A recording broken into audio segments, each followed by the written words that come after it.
Bakit nga ba naisipan ni Zinab na mag-adopt ng bata noong 18 pa lamang siya? Sa video na ito ating alamin kung bakit nga ba inampon ni Zinab si Lucas.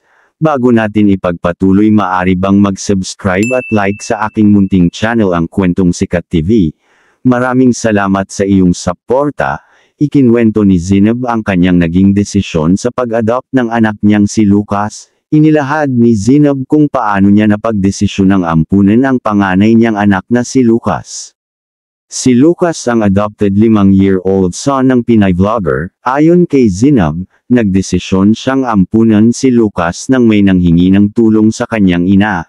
Ibinahagi ito ni Zinab sa YouTube channel ni Miss Karen Davila. Ani ni Zinab, noong time na yun sa tingin ko may savings naman ako, tapos noong inalok yung bata na yun nang hihingi ng tulong kasi hindi kayang buhayin ng nanay, yung mom ko mayroon siyang naging kaibigan na nagtitinda ng banana Q, tapos doon inilapit yung bata, yung matanda na yun, inalok din sa amin.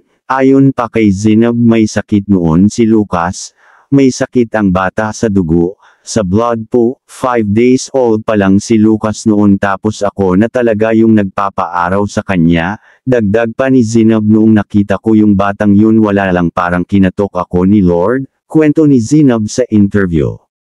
Dagdag ni Zinab, wala pa naman sa plano ko that time, wala akong boyfriend, wala akong experience as a live-in partner, walang anything. Noong nakita ko lang yung bata, parang destiny na sa akin ito mapunta. Hindi lang to help but also to love him unconditionally.